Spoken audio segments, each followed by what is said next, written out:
அந்த வசன பகுதியை நாம் மீண்டும் ஒரு விசை நாம் வாசிக்கலாம். லேவி ராகமம் 21:20.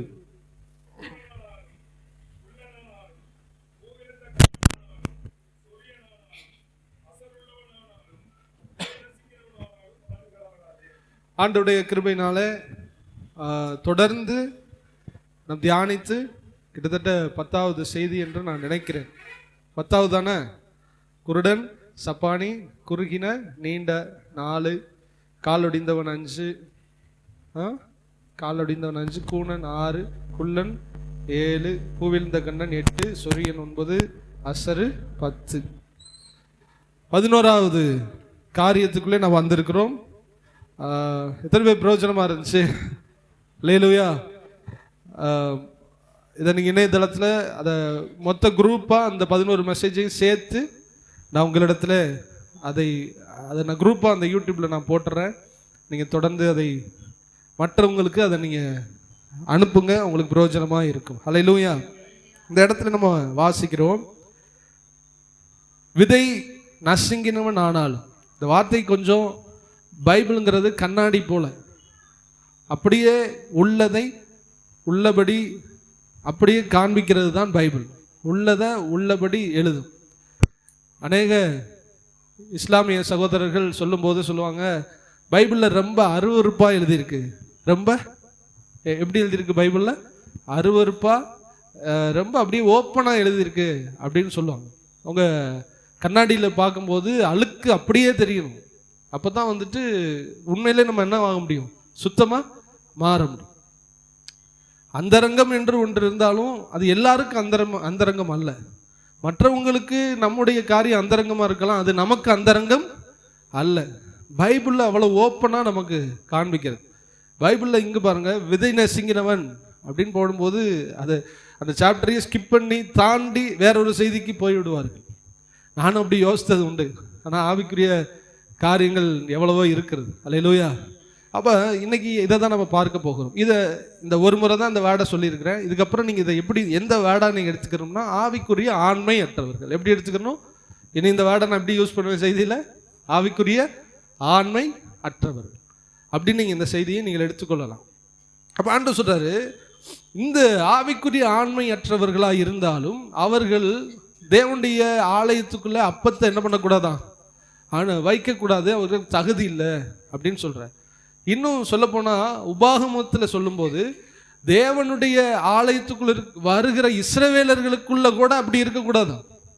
அதுலேயும் இப்படி தான் இருக்குது. அந்த ஆண்களுடைய அந்த அந்தரங்க பார்ட்ஸ், அது அறுபட்டவனோ அது சேதமடைந்தவனோ அவனும் கூடாரத்துக்குள்ளே, அந்த என்ன சொல்றது, அவங்களுடைய பாளையத்துக்குள்ளேயே இருக்கக்கூடாது, அவங்க ஆலயத்துக்குள்ளே இருக்கக்கூடாது என்று வேதம் கண்டிப்பாக நமக்கு சொல்லுகிறது. உபாகமம் 3 எடுத்தவங்க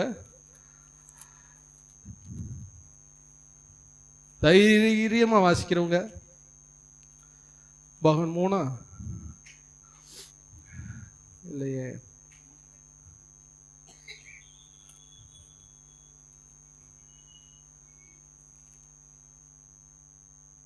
சரி அந்த வசனம் இல்லை, அதில் நான் அதை எடுக்க வேணாம் வாசிக்க வேணாம்னு நினச்சிருந்தேன். இருந்தாலும் அதனுடைய கருத்தை நான் உங்களுக்கு சொல்கிறேன். அதில் என்ன போட்டிருக்குன்னா, கோசம் அறுக்கப்பட்டவன் அப்படின்னு அந்த இடத்துல ஒரு வேர்டு போட்டு, அவன் உள்ளே வரக்கூடாது அப்படின்னா ஆண்களுடைய அந்த அந்தரங்க பார்ட்ஸ் அது சேதமடைந்தவர்கள் தேவனுடைய ராஜ்யத்துக்குள்ள என்ன பண்ண முடியாதான், வரக்கூடாது என்று தெளிவாய் ஆண்டவர் அந்த இடத்துல பேசிவிட்டார். அது எதை குறிக்குதுன்னா, அந்த நாட்களில் இப்படி ஆவிக்குரிய ஆண்மை இல்லாதவர்கள் அருவருப்பானவர்களாக இஸ்ரவேலர்களுக்குள்ளே காணப்பட்டார். அவங்கள பார்த்தாலே அவங்கள ஒரு அருவருக்கத்தக்கவர்களாய், பிறப்பிலிருந்து அல்ல. இதில் பாருங்க, சேதமடைந்தவர்கள் அப்படின்னு ஒரு வேர்டை நீங்கள் நினச்சிக்கணும். அதாவது நல்லா இருந்தவங்களுக்குள்ள திடீரென்று ஆண்மையற்றவர்களாய் சேதமடைந்தவர்களாய் மாறினவங்களை ஆண்டவர் உள்ள அந்த இஸ்ரவேலர்களின் கூடாரத்துக்குள்ளேயும் பிரகாரத்துக்குள்ளேயும் பணி செய்யவும் ஆண்டவர் தடை விதித்தார். அதுலேருந்து உங்க நேரம் புரிஞ்சுக்கணும், நீங்கள் ரட்சிக்கப்பட்ட எல்லாருக்குமே ஆவிக்குரிய வாழ்க்கையில் பெருகுவதற்கு ஆண்டவர் அதிகாரத்தை தந்திருக்கிறார். ஒவ்வொருவரும் ஆவிக்குரிய வாழ்க்கையில் என்ன பண்ணணுமா? பெருகணும். ஆனா சேதமடைய பண்றது யாருன்னா நம்ம தான். எல்லாருக்குமே பிள்ளைகளை பெற்றெடுக்கக்கூடிய ஒரு அந்த என்ன சொல்றது, அந்த பாக்கியத்தோடு கூட தான் ஒரு மனுஷன் உருவாக்கப்படுகிறான். ஆனா இவனுடைய ஆண்மைத்தன்மை இடையில் சேதமடைகிறது. அதான் இதுல போடப்பட்டிருக்க, விதை நசுங்கினவன் ஆனாலும்னா இடையில என்னமோ நடந்திருக்கு. ஃபர்ஸ்ட் அவன் நல்லா தான் இருந்திருக்கிறான், ஆனா இடையில அவன் வந்துட்டு சேதமடையப்பட்டிருக்கிறான். அவனுடைய ஆண்மைத்தன்மை குறைந்திருக்கிறது. அப்படியானால் ரட்சிக்கப்பட்ட எல்லா விசுவாசிகளும் ஆவிக்குரிய ஆண்மை உள்ளவர்கள். அது பெண்களா இருக்கலாம், ஆண்களா இருக்கலாம். அவங்க ஆண்மை உள்ளவர்கள், அவர்கள் பெருக்கத்திற்குரியவர்கள். ஆனால் இடையிலேயே ஒரு மனுஷன் சேதம் அடைகிறான். அப்படிப்பட்டவங்களை தான் ஆண்டவர் சொல்றாரு, அவர்கள் அப்பத்தை உள்ள கொண்டு வரும்படி அவர்கள் சேரலாகாது. கரங்களை வைத்து அல்லேலூயா சொல்லுங்களேன். நல்லா கவனிங்க, ஆண்டவர் நம்மை பெருகும்படி அழைத்திருக்கிறார். ஆதாம் ஏவாள எத்தனை ஆண்டவர் படைச்சாரு சொல்லுங்க? ஒரு ஆதாம் படைச்சாரா, நிறைய ஆதாம் படைச்சாரா? ஒரு ஆதாமை படைத்து அவனை பார்த்து சொல்கிறார், நீங்கள் பழுகி பெருகுங்கள். அது என்ன அர்த்தம்? ஆதாம் மனுஷனா? மனுஷ சமுதாயம் முழுசு யார்ல இருந்து வரணும்? ஆதாம்ல இருந்து வரணும். மீனை படைக்கும் போது ஒரு சுறா மீனை படைச்சிட்டு பழுகி பெருங்கன்னு சொல்ல, மீனை கூட்டமா படைத்தார். ஒரே டயத்துல ஆடுகளையும் மாடுகளையும் கூட்டமாய் ஆண்டவர் படைத்தார். ஒரே டயத்துல எல்லா பழங்கள் விருட்சங்களை ஒரே டயத்துல படைச்சார். ஆனா மனுஷனை மட்டும் ஆண்டவர் சொல்லுங்க ஒரு ஆளை தான் படைச்சார். ஏன் படைச்சார்? அதுல ஒரு வேர்டு சொல்லுகிறாரு, பழுகி பெருகுங்கள். இதுதான் உங்களுக்கு ஆண்மைத்தன்மை என்று சொல்றேன். இந்த செய்தி நீங்க கவனிச்சுட்டு வாங்க. அப்ப நமக்குள்ளும் இந்த ஆண்மைத்தன்மையோடு கூட தானே ஒரு விசுவாசி இருக்கிறான். ரட்சிக்கப்பட்ட உடனே நீங்களும் பெருகும்படி கர்த்தர் அழைத்திருக்கிறார். ஆனால் இடையில் ஒரு மனுஷன் அந்த ஆண்மைத்தன்மையை இழக்கிறான். அதை தான் விதை நசுங்கினவன் ஆனோம்னா இடையில ஏதோ ஒரு இன்சிடென்ட் நடந்திருக்கு. ஆண்டவர் பிறப்பாலேயே ஆண்மை இல்லாதவர்களை ஆண்டவர் வெறுக்கவில்லை. இடையில் என்னமோ நடந்திருக்கு. விதை நசுங்கினவனான ஒரு ஆக்சிடென்டல் ஒரு சம்பவம், ஏதோ ஒன்று நடந்திருக்கிறது. அவனுக்கு அந்த குறைபாடு வந்துருச்சு. ஆண்டவர் சொல்றார், அவன் உள்ள வரக்கூடாது. இதை நீங்க புரிஞ்சுக்கணும். ரட்சிக்கப்பட்ட எல்லா விசுவாசிகளும் கிருபையில பெருகணும், வரங்கள்ல பெருகணும், ஜபத்துல பெருகணும், உபவாசத்துல பெருகணும், ஆத்துமாக்களை பெற்றெடுக்கிறதுல பெருகணும், ஆவிக்குரிய கனிகள்ல பெருகணும். மொத்தத்துல நம்ம பெருகணும். உண்மையா? பெருகலைன்னா அவங்கள பார்த்து ஆண்டவர் சொல்லுவாரு, ஆவிக்குரிய மலட்டுத்தன்மை உடையவர்கள், ஆண்மை இல்லாதவர்கள், அவர்கள் தேவனுடைய ராஜ்யத்துக்குள் பிரவேசிக்க. அல்லேலூயா. இது ஒரு கடினமான செய்தி. உங்களுக்கு எப்படியாவது அதை உங்களுக்கு கொண்டு வர நான் முயற்சிக்கிறேன். அல்லேலூயா. ஆபிரகாமை அழைக்கும் போது எப்படி அழைத்தார்? நீ கடற்கரை மணலை போல நான் உன்னை பெருக போனேன். ரெண்டாவது சொல்றாரு, வானத்தின் நட்சத்திரத்தை போல நான் பெருக போனேன். ஆனா அழைச்சது ஒரே ஒரு ஆபிரகாம். ஆனா அவனுக்குள்ள வச்ச திட்டம், நீ எப்படி பெருகணுமா? வானத்து நட்சத்திரத்தை எண்ண முடியுமா? எண்ண முடியாது. கடல் மணல் எண்ண முடியுமா? எண்ண முடியாது. ஆனா எப்படி ஆண்டவர் படைச்சிருக்கிறாரு? அவன் பெருகணும். ஒவ்வொரு விசுவாசியும் பெருக வேண்டும். நம்ம பெருகணும்னு சொன்ன உடனே காசு, பணம், பொருளாதாரம் அதை தான் நினைச்சுக்கிறோம். இல்லை, எல்லாவற்றிலும் ஒரு மனுஷன் பெருக வேண்டும். நம்முடைய ஆண்டவர் நம்மளை படைச்ச நோக்கமே அதுதான். ஒரு விசுவாசியாய் நீங்க இருக்கலாம், ஆனால் நீங்க பெருகணும். எப்படி மாறணுமா? வானத்து நட்சத்திரத்தை போல நீங்கள் பெருக வேண்டும். இப்படி பெருகாவிட்டால் கர்த்தர் நம்மை பார்த்து சொல்கிறார், ஆவிக்குரிய மலட்டுத்தன்மை உடையவர்கள். ஆவிக்குரிய மலட்டுத்தன்மை உள்ள விசுவாசிகள் தேவனுடைய ராஜ்யத்தில் பிரவேசிக்க முடியாது. அல்லேலூயா. உங்களுக்கு புரிஞ்சிருக்கும் அந்த பாயிண்ட், உங்களுக்கு புரிஞ்சிருக்கு நான் நம்புறேன். அல்லேலூயா. அப்ப பெருகுவதற்கு தடையா இருக்கிற எல்லா குறைபாடுகளும் நம்மிடத்துல மாற வேண்டும். ஒரு ஆபிரகாமை அழைக்கிறார். அது ஆதியாகமம் 12 இருக்குது. உன்னை பெருகவே பெருக பண்ணுவேன். வெளிப்படுத்துற விசேஷத்துல கொண்டு வருவார். சகல ஜாதிகளும் சகல கோத்திரத்தாரும் சகல பாஷைக்காரரும் எண்ணி முடியாத ஜனங்களும் பரலோகத்துல நிற்க கண்டேன். இதனுடைய ஆரம்ப நிலை என்ன தெரியுமா? ஒரு ஆபிரகாம். ஆனா அவன் எங்க கொண்டு வந்த இந்த விஷயம் நிக்குது தெரியுமா? எண்ண முடியாத பெரிய ஜாதியாய் பரலோக ராஜ்யத்தில் கர்த்தர் நிறுத்துகிறார். ஒரு ஆபிரகாம். ஆபிரகாம் மலட்டுத்தன்மையோடு 100 ஆண்டுகள் வரை இருந்தான் உடம்புல. ஆனா ஆபிரகாமை போல பெருகினவன் யாருமே சொல்லுங்க கிடையாது. அவனை போல ஆவிக்குரிய ஆண்மை உள்ளவன் யாரும் கிடையாது. ஒரு ஆபிரகாம், அவனுக்குள் இருந்து கிறிஸ்து, அவனுக்குள் இருந்து சகல ஜாதிகள், அவ்வளவு பேரும் பரலோகத்தை நிரப்ப போகிறோம். கரங்களை வைத்து அல்லேலூயா சொல்லுங்களேன். இதுதான் உங்களுடைய என்னுடைய விஷன். அழைக்கப்பட்டு ரட்சிக்கப்பட்டு இருந்த மாதிரியே நீங்க இருக்கீங்கன்னா நம்ம ஆவிக்குரிய மலட்டுத்தன்மை உள்ள. நான் அந்த வேர்டை திரும்ப சொல்ல விரும்பல, அதை நீங்க கெஸ் பண்ணிக்கிறீங்க. நம்ம யாரு? ஆவிக்குரிய மலட்டுத்தன்மை உடையவர். இருந்தது இருந்த மாதிரியே. ரட்சிக்கப்பட்டு ஒரு 10 வருஷம் ஆச்சு, அப்படியே தான் நான் இருக்கேன். ஜபத்துல கூடி இருக்கீங்களா? இல்ல. பைபிள் ரீடிங்ல கூடி இருக்கீங்களா? இல்ல. அன்புல கூடி இருக்கீங்களா? இல்ல. ஆத்துமாதாயம் பண்ணீங்களா? இல்ல.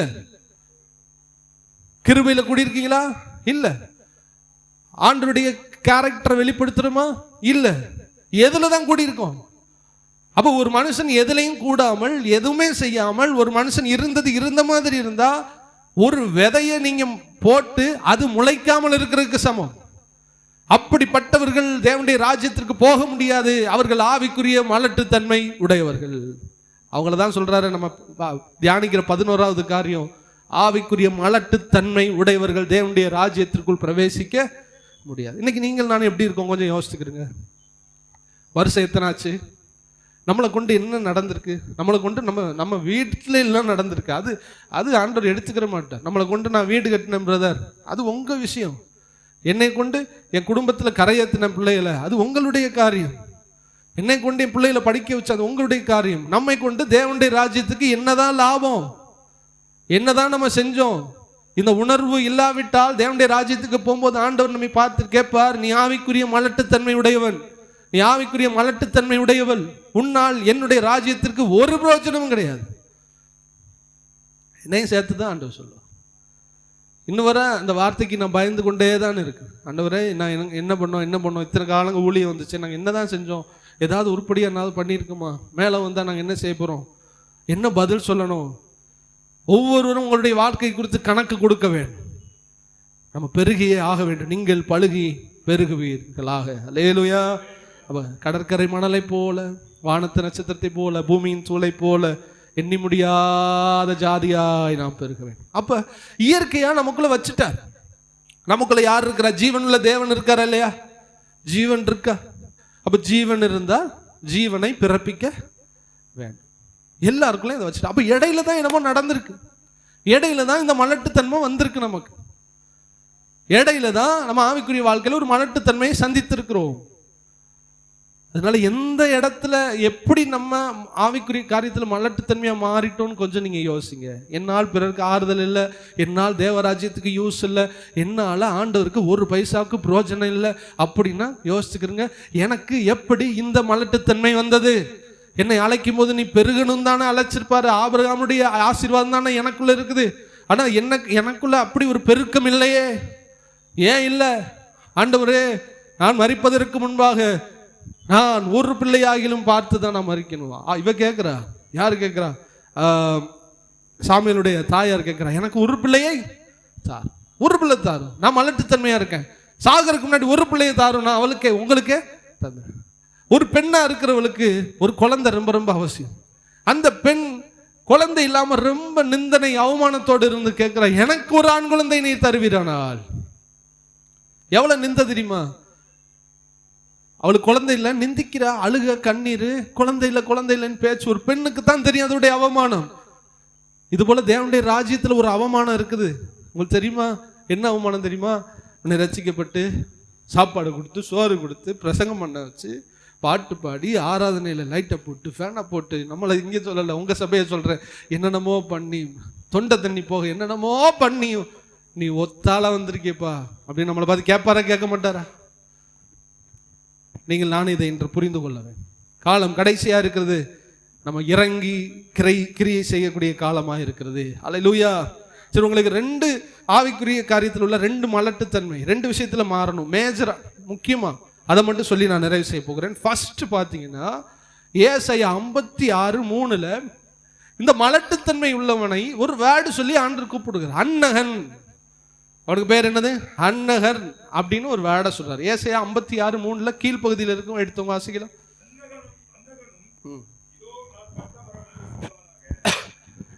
அப்ப ஆவிக்குரிய மலட்டுத்தன்மை உள்ளவர்களுக்கு ஆண்டவர் வச்ச பேர் என்ன சொல்லுங்க? அன்னகன். பைபிள் அழகா ஒரு பேர் வச்சிருக்க, அன்னகன். லேவியராகமத்துல மலட்டுத்தன்மை உள்ளவன் அப்படின்னு, சேதமடைந்தவர்கள் அப்படின்னு சொல்லிட்டு, இங்க அன்னகன். தான் பட்டமரம் என்று சொல்லானாக, அந்த சொல்லானாக கடைசியில் வச்சுக்கிறங்க. அன்னகனுக்கு ஆண்டவர் கொடுக்கிற டெஃபினிஷன், ஆண்டவர் அன்னகனுக்கு கொடுக்கிற விளக்கம் என்ன? பட்ட மரம்.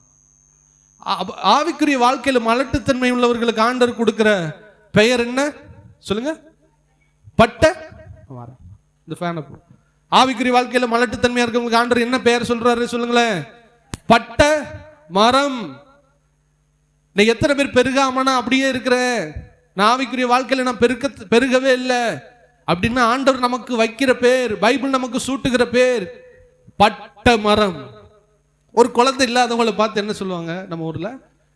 தனி மரமா நிக்கிறான். அவன் எப்படி இருக்கிறான்? தனி மரமா நிக்கிறான். அவனுக்கு ஒண்ணுமே இல்லை. அவன் பட்டு போன மரமா நிக்கிறான். பட்டு போன மரம்னா என்ன அர்த்தம்? அவனோட அந்த மரம் நின்று கனி தராம பட்டு போய் அதோட அந்த மரம் அப்படியே போயிடும். அதுக்கு பின்னாடி அதனுடைய மரத்தினுடைய ஒன்றும் வெளியில வராது. பழமும் வராது, பழத்துக்குள்ள இருந்து விதையும் வராது. பழம் தராதனால அந்த மரம், கனி தராதனால அது இருந்து வயசாகி பட்டு போய் அப்படியே அது வெட்டப்படுவதற்கு தான் அது சமமாக இருக்கும். ஆவிக்குரிய வாழ்க்கையில முதலாவது இருக்கிற மலட்டுத்தன்மை என்ன தெரியுமா? நீங்கள் ஆவியின் கனிகளை கொடாமல் இருந்தால் ஆண்டவர் சொல்றாரு அது ஒரு மலட்டுத்தன்மை. அப்படிப்பட்டவர்கள் தேவனுடைய ராஜ்யத்திற்குள் பிரவேசிக்க முடியாது. அவர்களை தான் ஆண்டவர் சொல்ற வார்த்தை விதை நசுங்கினவனானாலும் அப்படின்னா மலட்டுத்தன்மை, பட்ட மரம். உங்க வாழ்க்கையில ஆவிக்குரிய ஃப்ரூட்ஸ், கனிகளை எத்தனை பேர் கொடுக்கிறோம்? நம்ம கொஞ்சம் யோசித்து பாருங்க. கனிகள்னா என்ன? முதலாவது சொல்லுங்களேன். தேவனுடைய கேரக்டர், சாயல் எனக்குள்ள என்ன பண்ணணும்? வரணும். ஒரு ஆப்பிள் மரம் வச்சா ஆப்பிள் பழம் என்ன பண்ணணும்? வரணும். நாம் கிறிஸ்துவுக்குள் இருந்தால் கிறிஸ்துவனுடைய சாயல் பழமா கனிகளா உங்களுக்குள்ள வெளியில என்ன பண்ணணும்? வரணும். இப்படி உங்களுக்கு வெளியில வரலைன்னா அவங்கள பார்த்து தான் சொல்றாரு அன்னகன் அவன் ஒரு பட்டமரம், அவன் ஒரு ஆண்மை இழந்தவர்கள், அவர்கள் ஒரு மலட்டுத்தன்மை உள்ளவர்கள். ஃப்ரூட் தராதவன், கனி தராதவர்கள், மலட்டுத்தன்மை உடையவர்கள். உங்க வாழ்க்கையில நீங்க கிறிஸ்தவர்கள் என்று, ரட்சிக்கப்பட்டவர்கள் என்று எதுல தெரியுமா ப்ரூவ் பண்ணணும்? உங்களுடைய ஆவிக்குரிய கனிகளை நீங்கள் காண்பிக்க. ஒன்னே ஒன்று உங்களுக்கு சொல்றேனே, கிறிஸ்தவ வாழ்க்கையில, ரட்சிக்கப்பட்ட வாழ்க்கையில ஒரு ரூல்ஸ் இருக்குது.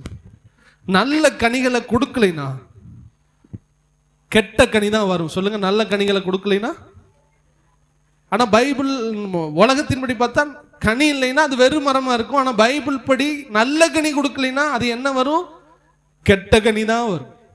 யோவான் ஸ்நானகன் சொல்லும் போது நல்ல கனி கொடாத மரம் எல்லாம், அப்ப கவனிக்கல, அப்ப கெட்ட கனி கொடுக்கிற மரம் எல்லாம் வெட்டப்படும். நல்ல கனி கொடாத மரம் எதை கொடுக்குது? கெட்ட கனியை தான் கொடுக்குது. நீங்க ஆவிக்குரிய வாழ்க்கையில நல்ல ஆண்டவருடைய சுபாவங்களை, கனிகளை நீங்க வெளிப்படுத்தலைன்னா ஆட்டோமேட்டிக்கா உங்க வாழ்க்கையில கெட்டதை தான் நம்ம வெளிப்படுத்துவோம். ஒண்ணு நீங்க நல்லவங்களா ஆண்டவருக்குள்ள உங்களை வெளிப்படுத்தி காண்பிக்கணும். ஆவிக்குரிய சுபாவத்தை காமிக்க முடியாதவங்க கண்டிப்பா கெட்ட சுபாவத்தை தான் காமிப்பாங்க. இது ரெண்டுக்கு இடையில வேற ஒண்ணுமே கிடையாது. ஆண்டவர் ஏசாயா 4:4 சொல்லும் பொழுது ஒரு மரத்தை அங்கு நாட்டுகிறார், அது கசப்பான கனிகளை கொடுத்ததா. ஏசாயா தீர்க்கதரிசன புஸ்தகம் 4ஆம் அதிகாரம் 4வது வசனத்தை வாசிக்கலாம். 5:4 சாரி, நான் திராட்சை, அதான் 4வது வாசிங்க.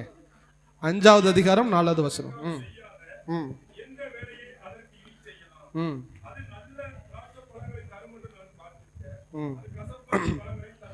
இங்க பாருங்க, 2வது வசனத்தை நீங்க பாருங்க எல்லாரும். அவர் அதை வேலி அடைத்து அதில் உள்ள கற்களை கல் இருந்தா கீழே வேறு போகாது. கல்லை பொறுக்கின, வேலி அடைச்சேன், ஆடு மாடு தின்று வேலி அடைச்சேன், கல்லை பொறுக்கின, அதில் நற்குள்ள திராட்சை செடிகளை நட்டேன், அதில் நடுவே கோபுரத்தை கட்டி அதில் ஆலையை உண்டு பண்ணினேன். கோபுரத்தை கட்டி நான் வாட்ச் பண்ணிக்கிட்டு இருந்தேன், ஆலையை கட்டி திராட்சரஸ் எடுக்கிறதுக்கு ரெடி பண்ணினேன். எல்லாம் பண்ணியும் நல்ல திராட்சை பழங்களை தரும் என்று காத்திருந்தேன், அதுவோ கசப்பான பழங்களை தந்தது. நம்ம தான் திராட்சை செடி, நம்மளை ஆண்டவர் வேலை அடைச்சார். அதாவது அவர் செய்ய வேண்டிய எல்லாவற்றையும் செஞ்சார். வேலை அடைச்சு நம்ம குடும்பத்தை பாதுகாத்தார், கோபுரம் கட்டி பாதுகாத்தார், நமக்கான ஒரு பெரிய திட்டம் ஆலையை கட்டி ரெடியா வச்சாரு, கற்களை புறக்கினாரு. எல்லாம் பண்ணாலும் இது என்ன கனி கொடுத்துச்சான் சொல்லுங்க? கசப்பான கனி. இவ்வளவு கொடுத்தா ஒரு மரம் ஒரு செடி என்ன கனி கொடுக்கணும்? நல்ல கனி கொடுக்கணும். நல்ல கனி கொடுக்காததுனால இது ஆட்டோமேட்டிக்கா என்ன கனியை கொடுக்குது? இது கெட்ட கனியை தான் கொடுக்கும். ஆவிக்குரிய வாழ்க்கையில நீங்க நல்ல கனிகளை கொடுத்தே ஆகணும். இப்படி கொடுக்காவிட்டால் ஆண்டவர் உங்களையும் பார்த்து என்னையும் பார்த்து சொல்லுவாரு, நீ ஒரு பட்ட மரம், நீ ஒரு அன்னகன், நான் ஒரு மலட்டுத்தன்மை உடையவன், நான் ஆவிக்குரிய ஆண்மை இல்லாதவன். மரம் வச்சா பழத்தை கொடுக்கணும். ஆண்டவர் உங்களை என்னை அதற்கு தான் அழைத்தார். ஹல்லேலூயா. புறப்பட்டு போய் எனக்கு சாட்சிகளா இருப்பீர்கள். சாட்சிகள்னா என்ன அர்த்தம்? கிறிஸ்துவை நீங்க என்ன பண்ணணும்? அப்படியே வெளிப்படுத்துவதற்காக அழைக்கப்பட்டவர்கள். இன்னைக்கு கொஞ்சம் யோசித்து பாருங்க. உங்களுடைய பேச்சில் கிறிஸ்துவை வெளிப்படுத்துறோமா? பார்வையில் வெளிப்படுத்துறோமா? நடக்கையில் வெளிப்படுத்துறோமா? இதெல்லாம் நீங்க வெளிப்படுத்தினாதான் ஆவிக்குரிய வாழ்க்கையிலே பெருகுகிறவர்கள். ஹல்லேலூயா. சரி, இதுக்கு தீர்வு தான் என்ன? இதுக்கு நம்ம என்னதான் செய்ய முடியும் அப்படின்னு பார்த்தா, யோவான் 15:2-3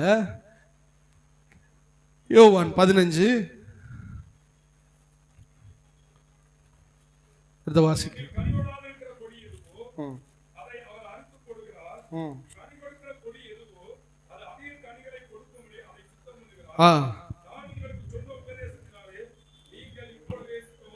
பாருங்க, எப்பொழுது நம்ம கனி தர முடியுமா? ஆண்டவரோடு நம்ம நிலைச்சிருந்தாதான் கனி தர முடியும். எண்ணில் கனி கொடாது இருக்கிற கொடி எதுவோ அதை அவர் அறுத்து போடுகிறார். கனி கொடுக்கிற கொடி எதுவோ அதை அதிக கனிகள் கொடுக்கும்படி சுத்தம் செய்கிறார். நல்லா தெரிஞ்சுக்கிறங்க. ஒரு திராட்சை செடியில ஒரு கொடி இருக்குதுன்னா நிறைய எக்ஸ்ட்ரா கிளை வரும். நல்லா புரிஞ்சுக்கிறங்க. எக்ஸ்ட்ரா கிளை வரும். எக்ஸ்ட்ரா கிளைகள் போக போக இதுல சில கிளைகள்ல பழம் இருக்கும். செடியில இருந்து எல்லா சத்துக்களும் பாஸ் ஆகி போகும்போது முழுமையான சத்துக்கள் போகாதபடிக்கு இந்த எக்ஸ்ட்ரா கிளை என்ன பண்ணுது? உங்களுக்கு நான் சொல்ற புரியுதா?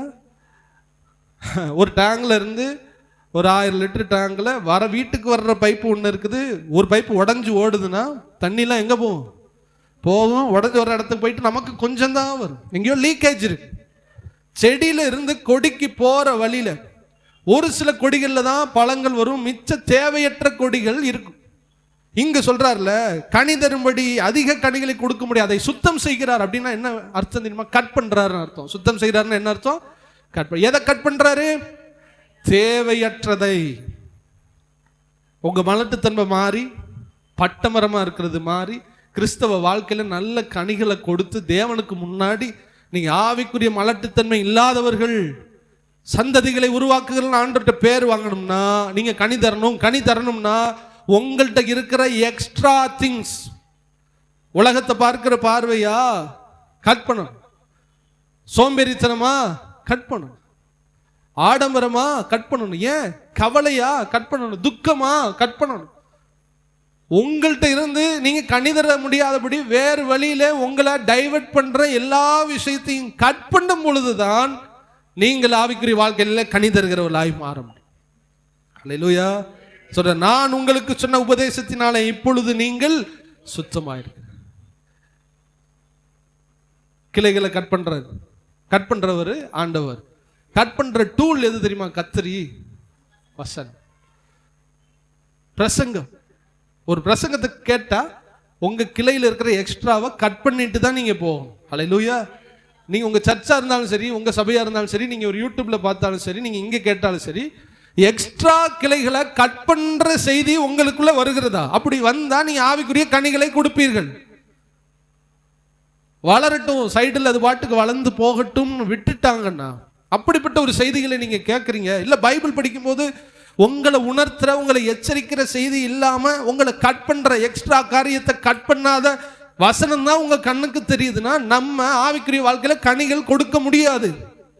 நம்முடைய தவறுகளை தவறு என்று பைபிள் காண்பிக்கணும். பைபிளை திறக்கும் போது, ஆண்டவரே ஏன் இஷ்டத்துக்கு நான் பைபிள் படிக்க கூடாது, நீங்க எழுதினவர் எனக்கு சொல்லித்தாங்கன்னு நீங்க பைபிள் படிக்கணும். இன்னைக்கு நீர் என்னோடு கூட பேசுவீராக பைபிள் படிக்கணும். அப்படி படிக்கும் போதுதான் உங்களுக்குள்ள இருக்கிற தேவையற்ற கிளைகளை கர்த்தர் வெட்டி எறிவார் வசனத்தின் மூலமாக. அப்படி நீங்க வெட்டி எரிஞ்ச உடனே இயேசு கிறிஸ்துவினிடத்தில் இருக்கிற முழு ஆவியான இடத்துல இருக்கிற முழு சக்தியும் இப்ப எங்க போகுது நம்மள்ட்ட? சொல்லுங்க. ஸ்ட்ரைட்டா வந்து கனிகளை கையில கொடுத்து நிறைய குடும்பங்களில் கனி தராததுக்கு காரணம் அது. நீங்கள் மாற வேண்டிய விஷயத்திலே மாறாவிட்டால் நீங்கள் ஆண்டவருக்காக ஆவிக்குரிய வாழ்க்கையில பிரகாசிக்க முடியாது. இதுவும் வேணும், ஆண்டவரும் வேணும்னா நம்ம கடைசி வர பட்ட மரமா தான் இருப்போம். எத்தனை பேர் புரியுது? எத்தனை பேர் கனி தர விரும்புறீங்க? ஆண்டவருக்காக நம்ம கனி கொடுக்கிறவங்கள மாறின எல்லா எக்ஸ்ட்ரா காரியமும் வெட்டி எறியப்பட வேண்டும். ஹல்லேலூயா. அப்ப அன்னகன் பட்ட மரம். ஆவிக்குரிய மலட்டுத்தன்மையுடைய ஃபர்ஸ்ட் பாயிண்ட் கனி இல்லாத வாழ்க்கை. ஒரு மரத்தை நீங்க தேவையில்லாம வச்சு மோட்டர் போட்டு உரம் வச்சு பாத்தி கட்டி ஒரு நாளைக்கு 1 மணி நேரம் உழைப்பீங்களா? 1 வருஷம் ஆச்சு, 2 வருஷம் ஆச்சு, 3 வருஷம் ஆச்சு, 5 வருஷம் ஆச்சு, 10 வருஷம், 20 வருஷம் ஆச்சு. நமக்கு என்ன தலையெழுத்தா இந்த மரத்துக்கு தண்ணி ஊத்தணும்னு? நம்ம அதை ஏத்துக்கிறோமா? ஏத்துக்கிற மாட்டோமே. அப்படியானால் நம்ம இன்றிலிருந்து ஆவிக்குரிய கனிகளை வெளியில் என்ன பண்ணணும்? காண்பிக்கணும். உங்களை பார்க்கிறவங்க சாட்சி கொடுக்கணும். ஆவிக்குரிய கனிகள் இவர்களிடத்துல இருக்கிறது என்ற ஆண்டவரே, மனுஷர்களே உங்களுக்கும் எனக்கும் சாட்சி கொடுக்க வேண்டும். கரங்களை வைத்திரால் இல்லையா? சொல்லுங்களேன். அதே ஏசாயா 56:3 வாசிங்க. 2வது காரியத்துக்கு கடந்து போய் நாம் நிறைவு செய்யலாம். ஏசாயா 50 அதான் அந்த அன்னகன் அதை வாசிங்க. சரி, அன்னகனும் தன்னை பட்ட மரம் என்று சொல்ல. 2வது பாயிண்ட்டுக்கு வந்திருக்கோம். ஃபர்ஸ்ட் என்ன சொன்னேன்? எல்லாரும் சொல்லுங்க. எல்லாரும் உருன்னு கவனிக்கிறதுனால புரியலையோன்னு எனக்கு நிறைய சந்தேகம் வருது. எல்லாம் புரியுதா? ஆவிக்கு சிம்பிளா சொல்லணும்னா ஆண்டவருடைய சுவாவத்தை வெளிப்படுத்தாத கிறிஸ்தவ வாழ்க்கை ஒரு பட்ட மரம். அவர்கள் ஒரு மலட்டுத்தன்மை உடையவர்கள், அவர்கள் ஒரு விதை நசுங்கினவர்கள். அவங்க ஆண்டவர் ராஜ்யத்துக்கு பிரவேசிக்க முடியாது. அதான் பாயிண்ட். 2வது அதே வேர்டை தான் எடுத்து நம்ம 2வது காரியத்தை வியாக்கியானம் செய்ய போகிறோம். அன்னகன் பட்ட மரம். ஒத்த மரமா ஒருத்தவன் இருக்கான். ஒரு ஆளுக்கு மனைவி இல்லை, புள்ள இல்லை, அப்படியே ஒரு ஆள் செத்து போயிடுச்சுன்னா அவனை பார்த்து என்ன சொல்லுவாங்க? ஒத்த மரம். அவன் அழிஞ்ச உடனே ஒரு மரமா இருந்து அப்படியே அழிஞ்சு போயிட்டான், பட்ட மரமா இருந்து அழிஞ்சு போயிட்டான், மொட்டை மரமா இருந்து அழிஞ்சு போயிட்டான். ஒரு ஆளா இருக்கிறவங்களுக்கு இவ்வளவு வார்த்தைகள் உண்டு. ஆண்டு சொல்ற அன்னகன் என்றால் அவன் பட்ட மரம். ஃபர்ஸ்ட் சொன்ன ஆவிக்குரிய கனி அதை விட்டுருங்க, அதை தனியா ஒரு பக்கம் வச்சுக்கிறங்க. 2வது பாயிண்ட்டுக்கு வந்துட்டோம். ஆத்தும ஆதாயம். 2வது நீங்களும் நானும் ரட்சிக்கப்பட்ட ஒவ்வொருவரும் ஒரு சிலரை ஆகிலும் அல்லது ஒரு ஆளை ஆகிலும் நீங்கள் பெற்றெடுக்க வேண்டும். அல்லேலூயா. சிறைச்சாலையிலே நான் பெற்ற மகனாகிய ஒனேசிமு, பவுல் சிறைச்சாலையில பெத்தாராம். சிறைச்சாலையில அவர் என்ன பொம்பளையா பெத்தெடுத்தாரு? நான் சுவிசேஷம் சொல்லி திருடனா இருந்தான் ஒனேசிமு. திருடனவன் பிலமோன்ல இருக்கான். அவன் திருடனா இருந்த ஒனேசிமு சிறைச்சாலையில் என்னால் பெற்று எடுக்கப்பட்டான். நான் அவனை பெத்தெடுத்தேன். என்னப்பா அது வார்த்தை? ஆணோ பெண்ணோ, பவுல் ஆணா இருந்தாலும் இங்கு ஒரு ஆவிக்குரிய பிள்ளையை பெற்றெடுத்தான். தீமோத்தேயு அவன் பெற்றெடுத்த பிள்ளை. எபேசு சபை அவன் பெற்றெடுத்த பிள்ளை. பிலிப்பு சபை அவள் எடுத்த பிள்ளை. லீதியால் அவள் பெற்ற பிள்ளை. என்னுடைய தாழ்மையான கேள்வி, உங்களுக்கு எத்தனை பிள்ளை? எனக்கு எத்தனை பிள்ளை? அப்படி இல்லைன்னா பட்ட மரம். பட்ட மரங்கிற பட்டத்தோட பரலோகத்துக்கு ஒரு நாளும் போகக்கூடாது. அன்னகன் பட்ட மரம். உங்களுக்கு பாயிண்ட் 2வது கனெக்ட் பண்ண விரும்புறேன். ஒரு மரத்துல பழம் என்ன பண்ணும்? வரும். பழத்துக்குள்ள என்ன பண்ணும்? ஒரு விதை. விதை இப்ப இதுவா மாறும்? சொல்லுங்க, மரமா மாறும். ஆவிக்குரிய கனி தராதவன் ஆத்துமாதாயம் செய்ய முடியாது. இதான் பாயிண்ட். இன்னைக்கு நிறைய பேர் ஆத்துமாதாயம் செய்ய முடியல. யாரையும் ரட்சிப்புக்குள்ள நடத்த முடியாத காரணம் இவங்கள்ட்ட முதல்ல கனி இல்லை. கனி இருந்தாதான், சொல்லுங்க, கனி இருந்த உடனே இப்படி பாருங்க, பேசிக்கா பாருங்க, கனி இருக்கும், உள்ள கொட்டை இருக்கும், விதை இருக்கும். அந்த விதையை போட்டு அது மரமா. அப்ப எனக்குள்ள ஆவிக்குரிய கனி ஃபர்ஸ்ட் வரணும். அப்பதான் 2வது ஆத்துமாதாயம் பண்ண முடியும். எனக்கு ஆவிக்குரிய கனி இருந்தாதான் எனக்குள்ள விதை இருக்கிறது என்ற அர்த்தம். கனி இருக்கிறதுனால் விதை இருக்கிறது, விதை இருக்கிறதுனால் அது மீண்டும் ஒரு மரத்தை உண்டாக்க போகிறது. அப்ப என்னுடைய ஸ்ட்ரைட்டான பாயிண்ட், ஆண்டவர் சொல்ற காரியம், ஆவிக்குரிய வாழ்க்கையில நீங்க ஆவிக்குரிய கனியை வெளிப்படுத்தாவிட்டால் நீங்கள் நானும் ஒரு ஆளை கூட ஆதாயப்படுத்த முடியாது. ஏன்னா கனி இல்லைல்ல, அது மலட்டு மரம், அதுக்கு எப்படி இன்னொரு குட்டி மரம், இதனுடைய ஜீன், இதனால் உண்டாக்கப்பட்ட மரம் எப்படி வரும்? இதுக்கு ஃப்ரூட் இருந்தா தானே விதை வரும், விதை இருந்தா தானே இதோடைய மரத்தை பெற்றெடுத்து ஒரு குட்டி மரத்தை கொண்டு வரும். இது எங்க உள்ள மாம்பழம்யா? அந்த மரத்துல உள்ள. இது எங்க உள்ள மாஞ்செடி? இது அந்த மரத்துல உள்ள மாஞ்செடி. அது கிளைகளை உடைச்சோ இல்ல பழங்களை எடுத்தோ கொட்டைகளை எடுத்தோ பதியம் போட்டோ ஏதோ ஒண்ணு, அந்த மரத்தினுடைய குட்டி மரம் தான் இந்த மரம். உங்களுக்குள்ள எனக்குள்ளையும் கனி இருந்தால் மட்டும்தான் நெக்ஸ்ட் நீங்க ஆத்தும ஆதாயம் செய்ய முடியும். நீங்கள் நானும் ஒருவரையாகிலும் பரலோகத்துக்கு கொண்டு போகாவிட்டால் நாம் ஆவிக்குரிய அன்னகன், ஆவிக்குரிய மலட்டுத்தன்மை உடையவர்கள். ஆண்டவர் அந்த அங்கவினத்தில் கடைசி பாயிண்டா சொல்ற, அந்த மலட்டுத்தன்மை உடையவர்கள் தேவனுடைய ராஜ்யத்திலே பிரவேசிக்க முடியாது. ஆண்டவரால எல்லாத்தையும் செய்ய முடியுமா? முடியாதா சொல்லுங்க? எல்லாம் செய்ய முடியுமா? இந்தியாவையே ரசிக்கணும்னா அப்படி சொடக்கு போடும்போது ஆண்டவர் மாற்ற முடியும். ஆனால் ஆண்டவர் அதை விரும்பவே இல்லை. மல்கியா எழுதின புஸ்தகம் 2:15, அவர் ஒருவனை அல்லவா படைத்தார், அவருக்குள் ஆவி பரிபூர்ணமாய் இருந்ததே, பின்னே ஏன் அவர் ஒருவனை படைத்தார்? தேவ பக்தி உள்ள சந்ததியை பெரும்படி. அந்த வசனம் உங்களுக்கு புரியுதா? அவருக்குள்ள ஆவி பரிபூர்ணமா இருக்குதுன்னா அவர்கிட்ட வல்லமை இருந்துச்சு. ஒரே டயத்துல இன்னைக்கு பூமியில கிட்டத்தட்ட 850 கோடி ஜனங்கள் இருக்கிறார்கள். ஒரே டயத்துல 850 ஆதாம என்ன பண்ண முடியும்? ஆண்டவர்னால படைக்க முடியுமா? முடியாதா? ஆனா ஆண்டவருடைய திட்டம் என்ன தெரியுமா? ஒரு ஆதாம் ஒரு ஏவாள் 2 பேரும் சேரணும், காயின் ஆபேல் பிறக்கணும். இவன் மனைவியோடு திருமணம், இவன் மனைவியோட திருமணம், இவன் ஒரு பிள்ளைய பெறணும். இப்படியே ஜெனரேஷன் பெருகணும். எப்படி பெருகணும்னா பிறப்பிக்கப்பட்டு தான் பெற வேண்டும் என்று கர்த்தர் விரும்பினார். அவருக்குள் ஆவி பரிபூர்ணமா இருந்ததே. ஆனா எல்லாரையும் ஆதாமா என்ன பண்ணல? ஆதாம் பெற்றெடுக்கணும்னு விரும்பினார். ஆதாம் பிள்ளைகள் பெற்றெடுக்கணும் விரும்பினார். அவங்க பிள்ளை பெற்றெடுக்க விரும்பினார். பெற்றெடுத்து தான் சந்ததியா மாறணும் விரும்பினார். ஒரு தடவை பெருகிச்சு, பாவம் வந்துருச்சு, அழிச்சு போட்டுட்டாரு. திரும்ப நோவாவை பிரித்தெடுத்து அப்பொழுதும் சொல்லுகிறார், நீங்கள் பழுகி பெருகுங்கள். அப்படியே தான், அது மாதிரியே தான் ஸ்பிரிச்சுவலாகவும் நீங்க எடுத்துக்கணும். யாரும் சொல்லாம, யார் மூலமாவும் பெற்றெடுக்காம ஒரு ஆள் ஆதாயப்படுத்தப்பட முடியாது. உங்களுக்கு புரியுதா? பாமன்ல நிறைய பேர் ரசிக்கப்படணும்னா எல்லாரும் வீட்டுக்குள்ள உட்காந்து சொத்திரம் சொன்னா ஒரு ஆள் ரசிக்கப்பட மாட்டான். பெத்தெடுக்கணும். ஆமன் முழுசும் ஆதாமா மாறுறது ஆண்டோடைய சித்தம் அல்ல. இந்த ஆதாம் ஏவாளில் இருந்து தான் காயின் ஆபேல் பிறந்து இந்த வம்சம் வர்றது ஆண்டருடைய சித்தம். அப்படியானா நீங்க ஒண்ணு புரிஞ்சுக்கணும், நம்ம எவ்வளவு உழைக்க வேண்டியது இருக்குதுங்கிறது நீங்க புரிஞ்சு. இது தெரிஞ்சுட்டா நீங்க சுவிசேஷம் அறிவிக்காமல் ஆத்ம ஆதாயம் செய்யாமல், உங்களால சும்மா செய்யாமல் நீங்க வீட்டில் இருக்க மாட்டீங்க. நீங்க செஞ்சே தீருவீங்க. அப்ப மேஜிக் வேலை இல்லை, ரட்சிப்பு. எல்லாரும் ரட்சிக்கப்பட வேண்டும் என்று ஆண்டருடைய சித்தமா இருக்கிறது. ஆனால் ரட்சிக்கப்பட்டவன் தான் ரட்சிக்கப்பட்டவனை பெற்றெடுக்க வேண்டும் என்கிறது ஆண்டவருடைய பெரிதான சித்தமா இருக்குது. புரிஞ்சவங்க ஒரு அலையிலையா சொல்லுங்களேன். அப்ப நம்ம நகராம, நம்ம ஆவிக்குரிய பிள்ளைகளை பெற்றெடுக்காம தீவு ரட்சிக்கப்படுமா? சொல்லுங்க. இந்தியா ரட்சிக்கப்படுமா? எப்படி ரட்சிக்கப்படும்? மேஜிக் வேலையில ஆண்டவர் காமிக்க முடியாது. அவருக்கு ஒரு ஆவி பரிபூர்ணமா இருந்தாலும் விசுவாசிகளை பெற்றெடுக்க வேண்டும் என்பதே கர்த்தருடைய பெரிதான நோக்கமாக இருக்கிறது. அதுவே அவருடைய ஃபார்முலா. யாருடைய உழைப்போ? இங்க இருக்கிற எல்லாரும் சொல்லுங்களேன். உட்கார்ந்துக்கு இருந்தேன் பிரதர், தானா ரசிக்கப்பட்டுட்டேன். யாராவது சொல்லுங்க.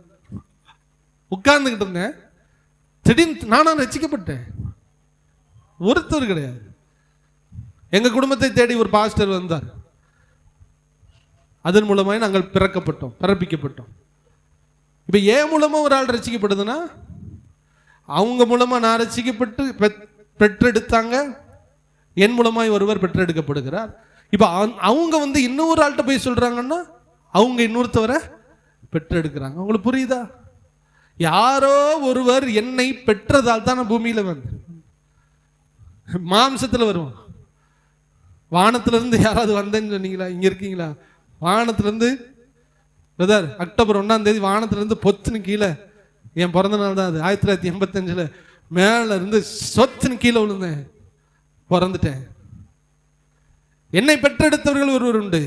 எல்லாரையும் ஒரு ஆள் பெற்றெடுத்தாங்களா இல்லையா? அப்படியானால் யாரும் தானா ரட்சிக்கப்பட முடியாது. உங்கள் ஆவிக்குரிய மலட்டுத்தன்மை மாற வேண்டுமானால் இந்த உணர்வு உங்களுக்குள்ள வேணும். எனக்கு ஒரு சந்ததி வேணும். பரலோகத்துக்கு போகும்போது எனக்கு ஒரு சந்ததி வேணும். யாரும் ரட்சிக்கப்பட முடியாது. நான் தான் போய் அவர்களை பெற்றெடுக்க வேண்டும். என் மூலமாய் பெற்றெடுக்கக்கூடிய பிள்ளைகள் இந்த தீவுல, இந்த இந்திய தேசத்துல கண்டிப்பா இருக்காங்களா இல்லையா? அவங்கள நான் ஆவிக்குரிய பிள்ளைகளாய் பெற்றெடுக்க வேண்டும். பவுல் சொன்னது போல, சிறைச்சாலையில் இருக்கும்போது நான் பெற்றெடுத்த மகனாகிய, சிறைச்சாலையில் இருக்கும்போது பெற்றெடுக்க முடியுமா? சிறைச்சாலையில் இருக்கும்போது சுவிசேஷம் சொல்லி ஒருத்தன் ஆதாயப்படுத்துறாரு பாருங்க, அவர் தான் பவுல். அவருக்குள்ள ஆவி பரிபூர்ணமா இருந்ததே. அப்ப யாரோ ஜபத்தின் மூலமாய், யாரோ ஊழியத்தின் மூலமாய், யாரோ கண்ணீரின் மூலமாய் தான் நம்ம ஆண்டவருக்குள்ள வந்தோம். எத்தனை பேர் நம்புறீங்க? அப்படியானால் நீங்களும் கண்ணீர் வெடிக்கணும், நீங்களும் ஜெபம் பண்ணணும், நீங்களும் ஆத்தும ஆதாயம் செய்ய வேண்டும். அப்பதான் தேவனுடைய ராஜ்யத்திற்கு நாம் ஆவிக்குரிய பிள்ளைகளை கொண்டு போய் மலட்டுத்தன்மை இல்லாதவர்களாய் நாம் பரலோக ராஜ்யத்துக்கு போக முடியும். கரங்களை வைத்தராலையா சொல்லுங்களேன். இதற்கு தீர்வு என்ன? இதுக்கு என்னதான் செய்யறது? வசனம் வாசிக்க வேண்டாம், எழுதுறவங்க மட்டும் இருக்கு. யோவான் 4:35 இருக்குது. உங்கள் கண்களை இப்பொழுதே ஏறெடுத்து பாருங்கள், விளை நிலங்கள் எல்லாம் ஆயத்தமாய் இருக்கிறது, வேலையாட்களோ குறைவாய் இருக்கிறார். உங்க ஆவிக்குரிய வாழ்க்கையில நீங்க நிறைய ஆன்மீக பிள்ளைகளை பெற்றெடுக்கணும், ஆத்தும ஆதாயம் செய்யணும்னா முதல் காரியம் உங்க கழுத்தை கொஞ்சம் நிமிந்து மேல பார்க்க. உங்களுக்கு புரியுதா? சில பேர் குனிஞ்ச மாதிரியே இருப்பாங்க. ஆண்டவர் சொல்றாரு, ஓ வாழ்க்கை மட்டும் பார்த்துக்கிட்டு குனிஞ்சுக்கிட்டே இருக்காதப்பா, கொஞ்சம் தலைய சொல்லுங்க ஏறெடுத்து தூரத்தில் பார். உன் கண்ணுக்கு முன்னாடி இருக்கிற யாருமே ரட்சிக்கப்படாத எல்லாம் விளைநிலங்கள், கொஞ்சம் கழுத்தை நிமித்தி ஏறெடுத்து பார். அவைகளை ஆதாயப்படுத்தப்பட வேண்டும். அதில் யார் போவது? நீங்களும் நானும் தான் போவோம். உங்களுக்கு புரிஞ்சா? ஃபர்ஸ்ட் கனி தரணும், ரெண்டாவது ஆத்துமாதாயம் செய்யணும்னா கொஞ்சம் ஏறெடுத்து பாருங்க. உங்களுடைய வியூ, உங்களுடைய பார்வையை விட்டு கொஞ்சம் பார்வை மாறுவதாக. நல்லா கவனிங்க. கடமை ஒன்று இருக்கிறது, வேலைன்னு ஒன்று இருக்குது. கடமை வேலை சொல்லுங்க. கடமை வேலை. இது யாராவது பிரித்து சொல்ல முடியுமா? கடமையும் வேலை டேவிட் சொல்லுங்க. கடமை வேலை. இப்போ நீ காலேஜுக்கு போற, காலையில இருந்து பல்லு விளக்குற, குளிக்கிற, பாத்ரூம் போற, துணி அயன் பண்ற, இது பேர் என்னது? கடமை. இப்போ நீ அந்த காலேஜ் போகணும், அதுக்கு பேர் என்னது? நீ செய்கிற ஒர்க், நீ செய்கிற செயல்கள், செயல்பாடுகள். கடமை வேறு, செயல்கள் வேறு. இப்போ ஒன்னு என்ன தெரிஞ்சுக்கிறேன், அவங்கவுங்க என்னென்ன வேலை பார்க்குறீங்க, உங்கள் குடும்பத்தை நீங்கள் தான் நடத்துறீங்க, சரியா? வியாபாரம் பண்ணுறவங்க இருக்கீங்க, போட் ஓனர்ஸ் இருக்கீங்க, எல்லாரும் இருக்கீங்க, சமைக்கிறவங்க, வீட்டில் உள்ள செயல்கள் எல்லாம் இருக்குது. காலையில் எழுந்து வேகமாக பல் விளக்கி குளிச்சுட்டு பவுடர் போட்டு தலை சீவிட்டு அப்படி வீட்டில் உட்காந்துக்கிட்டா சோறு கிடைக்குமா? கடமை நிறைவேறிச்சு, செயல் என்ன பண்ணல, நடக்கல. இன்னொன்று சொல்றேன், சில பேர் வேகமா வியாபாரத்துக்கு எல்லாம் செயல்பட்டு ஓடுறீங்க, பல்லு வளர்க்கல, குளிக்கவும் இல்லை, அதுவும் டேஞ்சர்.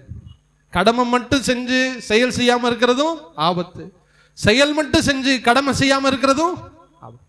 இன்னைக்கு கிறிஸ்தவ வாழ்க்கையில அப்படி ஆவிக்குரிய கண்ணோட்டத்தில் பாருங்களேன், எல்லா விசுவாசி எல்லாரும் என்ன பண்றாங்க, காலையில் எழுந்தோடனே ஆவிக்குரிய பார்வையில் பார்க்கணும், பல்லு குளிச்சுட்டு பவுடர் போட்டு அப்படியே உட்காரு.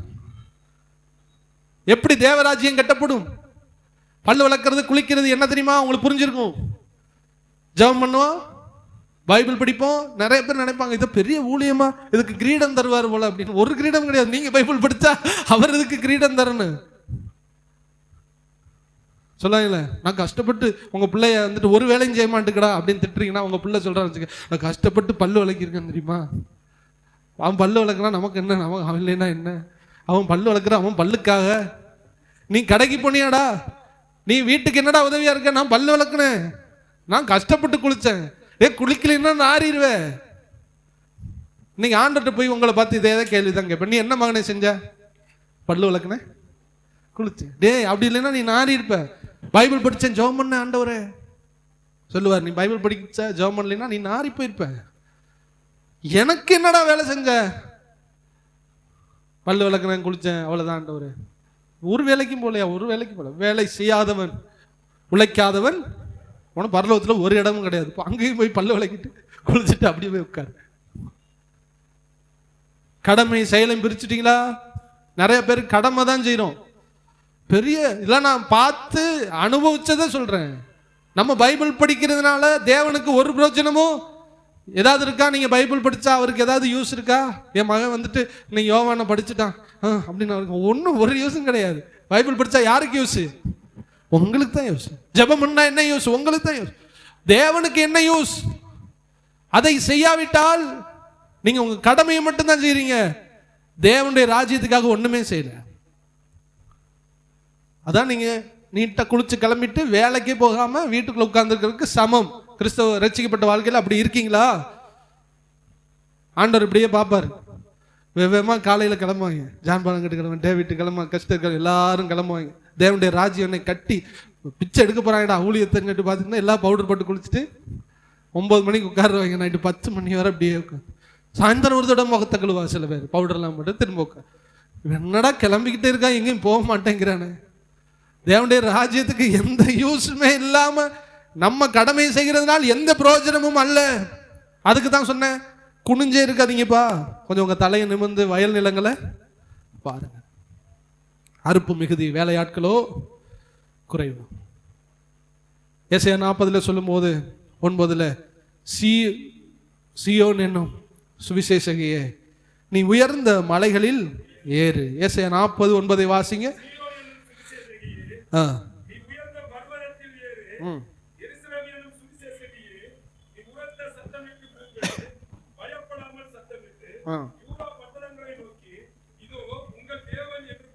சரி, இதை மட்டும் பாருங்க, நான் ஜெபம் பண்ண போறோம். எத்தனை பேர் பட்டமரமா இருக்கக்கூடாதுன்னு விரும்புறீங்க? உங்களுக்கு புரியுதுல, நான் சொன்னது புரியுதுல? ஒரு பிள்ளையாவது பெற்று எடுக்கணும். மேஜிக்கலா மாயையா ஆண்டவர் யாரையும் ரசிக்க மாட்டாரு. நம்ம போய் சொல்லாவிட்டால் யாரும் ரசிக்கப்படவே மாட்டாங்க. இதை நீங்க புரிஞ்சுக்கிறீங்க. நீங்க போகாவிட்டால் அவன் கேள்விப்பட மாட்டான், கேள்விப்படாவிட்டால் விசுவாசிக்க மாட்டான், விசுவாசிக்காவிட்டால் அவன் ரசிக்கப்படவே மாட்டான், அனுப்பப்படாவிட்டால் ஒருவன் போக மாட்டான். நம்ம போகணும். கடமையெல்லாம் ஒதுக்கி வைங்க, கடமை இருக்கட்டும். நீங்க பைபிள் படிக்கிற ஜெபம் பண்றது நல்லது, அது உங்களுக்கு. தேவனுடைய ராஜ்யம்னு ஒண்ணு இருக்கு. உங்களுக்கு ஆண்டவர் இந்த புரிய வச்சிருப்பாரு நம்புறேன். இன்றையிலிருந்து அதுக்கு ஒரு தீர்மானம் எடுக்கணும். இங்க ஆண்டவர் சொல்றார், சீயோன் என்னும் சுவிசேஷகியே நீ பவுடர் போட்டு குளிச்சுக்கிட்டு பல்லு விளக்கிட்டு வீட்டுக்குள்ளேயே இருக்காத, நீ உயர்ந்த பர்வதத்தில். பர்வதம் மேல இருக்கு, சம நிலையை விட்டு கொஞ்சம் வெளியில உட்காந்து நம்ம வீடு நம்ம குடும்பம் நம்ம சபைன்னு இருக்கிற விட்டுட்டு கொஞ்சம் மலையில ஏறு. உன் பிளேஸை விட்டு இன்னொரு பிளேஸுக்கு போ. எத்தனை பேர் பாமனை விட்டு வெளியில போயிருக்கீங்க? ஜெபம் பண்ணி, ஆண்டவரே என்னை வெளி இடங்களுக்கு கொண்டு போங்க. எத்தனை பேர் ஜெபம் பண்ண போறீங்க? என் வீட்டில இருந்து கொஞ்சம் வெளியில கொண்டு போங்க, என் சபைக்கு அப்பாற்பட்டு வெளியில கொஞ்சம் கொண்டு போங்க. நான் என் சமநிலையை விட்டு மாலையில் ஏற வேண்டும். எருசலேம் என்னும் சுவிசேஷகியே நீ உரத்த சத்தம் இடு, கூப்பிடு, பயப்படாமல் சத்தமிடு. சுவிசேஷம் சொல்ல பயப்படவே கூட. ஆன்மீக பிள்ளைகளை நீங்க பெற்று எடுக்கணும்னா, நீங்க மலட்டுத்தன்மை மாறணும்னா, நீங்க பட்டமரமா இருக்க கூடாதுன்னா உங்க தலையை நிமித்தணும். கடமையை மட்டும் செய்யாதீங்க, ஆண்டவருக்காக செயல்பட ஆரம்பிக்கணும். செயல்படுகிற நீங்க உங்களுடைய நிலையை விட்டு வெளியில வாங்க, மலையில ஏறுங்க, கத்துங்க, பேசுங்க, பயப்படாமல் பேசு. என்ன பேசணும்? உன் தேவன் என்று. இயேசு உன்னை நேசிக்கிறார், இயேசு வாழ்வை மாற்றுவார். வெளியில போய் நீங்க சொல்ல சொல்ல சொல்ல சொல்ல உங்க ஆவிக்குரிய மலட்டுத்தன்மை எல்லாவற்றையும் கர்த்தர் மாற்றுவார். அல்லேலூயா. மலையில போகும்போது முள் இருக்கும், கல் இருக்கும், பாறை இருக்கும். கஷ்டப்பட்டு தான் நம்ம நிலைய விட்டு என்ன பண்ணணும், வெளியில போ. நடந்து முள்ளுல பாதையில எல்லாம் நடந்து கஷ்டப்பட்டு பிரயாணப்பட்டு தான் போனா தான் ஒரு மனுஷன் என்ன பண்ண முடியும், சந்திக்க முடியும். உங்க நிலையை விட்டு நீங்க வெளியில வராத வர நீங்க ஆத்துமாக்களை ஆதாயம் பண்ணவே முடியாது. நீங்க உங்க கடமையை மட்டும் செஞ்சுட்டு வெளியில் செயல்படாத வர நீங்க ஆவிக்குரிய வாழ்க்கையினுடைய மலட்டுத்தன்மையை மாற்றவே முடியாது. இன்னைக்கு யோசிச்சு பாருங்க, ஆண்டவர் சமூகத்தில் நான் நிற்கும் போது நான் ஒரு ஆளா என்ன பண்ணக்கூடாது, நிற்க கூடாதுப்பா. உங்க சமூகத்தில் நான் வரும்போது ஒரு சிலரை ஆகிலும் நான் ஆதாயப்படுத்தப்பட வேண்டும். இன்னைக்கு இந்தியாவில் 40% இருக்கிறார்கள் என்று சொல்றாங்க. மறைமுகமா அது வெளிப்படையான ஒரு இதுல வந்துட்டு ஒரு 5% அப்படின்னு சொல்றாங்க. ஆனா 40 அளவு இருக்கலாம் அப்படின்னு சொல்றாங்க. கொஞ்சம் நீங்க யோசித்தீங்களா, தோமா என்கிற ஒருவன் ஒரு சீசன் அங்கிருந்து புறப்பட்டு வந்ததுனாலதான் இன்னைக்கு இவ்வளவு பேர் இந்த இடத்துல நிக்கிறோம். அல்லேலூயா. அவன் நம்ம எல்லாரும் இந்திய தேசத்தையே பெற்றெடுத்து விட்டான். அவன் மேல போய் நிற்கும் போது எப்படி நிற்பான் தெரியுமா, ஆண்டவரே இந்திய தேசத்துல ரட்சிக்கப்பட்ட எல்லாரும் என்னால், சொல்லுங்க, என்னால் பெற்றெடுக்கப்பட்டவர்கள். அவன் பட்ட மரம் இல்லை, தோமையார் பட்ட மரம் கிடையாது. அதனால உங்களால் இயன்றவரை நீங்க வெளியில வரணும். அல்லேலூயா. உங்க வீட்டை விட்டு வரணும். உங்க பக்கத்து வீட்டுல வந்து சொல்லணும். கொர்நேலியுக்கு நிறைய வேலை இருந்துச்சு. ஆனா அவன் வீட்டு கூட்டத்துல யாரு தெரியுமா இருந்தா, யார் இருந்தா, அவன் நண்பர்கள் சொந்தக்காரன் எல்லாரையும் வீட்டு கூட்டம் வச்சுட்டான், சேர்த்து வச்சுட்டான். வீடுகளில் கூட்டம் வைங்க, உங்க சர்ச்சில் கேளுங்க, பாஸ்டர் நாங்கள் இந்த நாளில் கூட்டம் வைக்கிறோம், எங்க சுற்றி இருக்கிற சொந்தக்காரங்களை ஃபுல்லாக கூப்பிட்டுட்டோம், நீங்க வந்து எங்க சர்ச்சில் என்ன பண்ணுங்க, செய்தி எங்க வீட்டில் செய்தி கொடுங்க. சின்ன ஒரு சர்க்கிளை உருவாக்குங்க. பெருசா தெரியலனாலும் உங்க வீட்டை ஒரு நாளை குறிச்சு ஒருவேளை சாப்பாடு போட்டு சாயந்தரம் ஒரு டிஃபனை கொடுத்து என்னென்னமோ செய்யறோம். ஆண்டவர் உங்களுக்கு காசு தருவார், அதை சந்திப்பார். சுற்றி உள்ளவங்களை அழைச்சி ஒரு 5 பேரோ 10 பேரை கூட்டி வச்சு உங்க சர்ச்சில் இருக்கிற ஒரு பிரதரை கூப்பிட்டு அன்னைக்கு ஒரு செய்தி சுவிசேஷம் ஆரம்பிச்சு. கொர்நேலியோட ஸ்டைல தான், கொர்நேலியுடைய சுவிசேஷ பணி இதுதான். அப்படி பண்ணாங்க பாருங்க. அன்றே அபிஷேகம் பெற்றார்கள், அன்றே ரட்சிக்கப்பட்டார்கள். அங்க ஒரு சபையவே கர்த்தர் உருவாக்கி விட்டார். அல்லேலூயா. இன்னைக்கு நம்ம கேட்டிருக்கிற செய்தி, உங்க ஆவிக்குரிய மலட்டுத்தன்மையை கர்த்தர் மாற்றுவாராக. ஆமென். இன்னையிலிருந்து கனி கொடுக்கணும். இன்னையிலிருந்து நம்ம என்ன பண்ணணும், ஆத்ம ஆதாயம் செய்யணும். ஆண்டவருக்கு முன்னாடி பட்ட மரமா அல்ல, பச்சையான ஒளிவு மரமாய் நீங்களும் நானும் நிற்க வேண்டும். நம்ம எல்லாரும் அப்படி எழுந்திருப்போமா? இப்படி நாம் நிற்கும் பொழுது பரலோகம் சந்தோஷப்பட ஆரம்பிக்கும். பரலோகத்தை நீங்க சந்தோஷப்படுத்தணும்னா ஒன்னே ஒண்ணுதான், ரட்சிக்கப்படுகிற ஒரு ஆத்மாவின் நிமித்தம் பரலோகத்துல பெரிய சந்தோஷம் உண்டாயிருக்குமா. ஆண்டவரே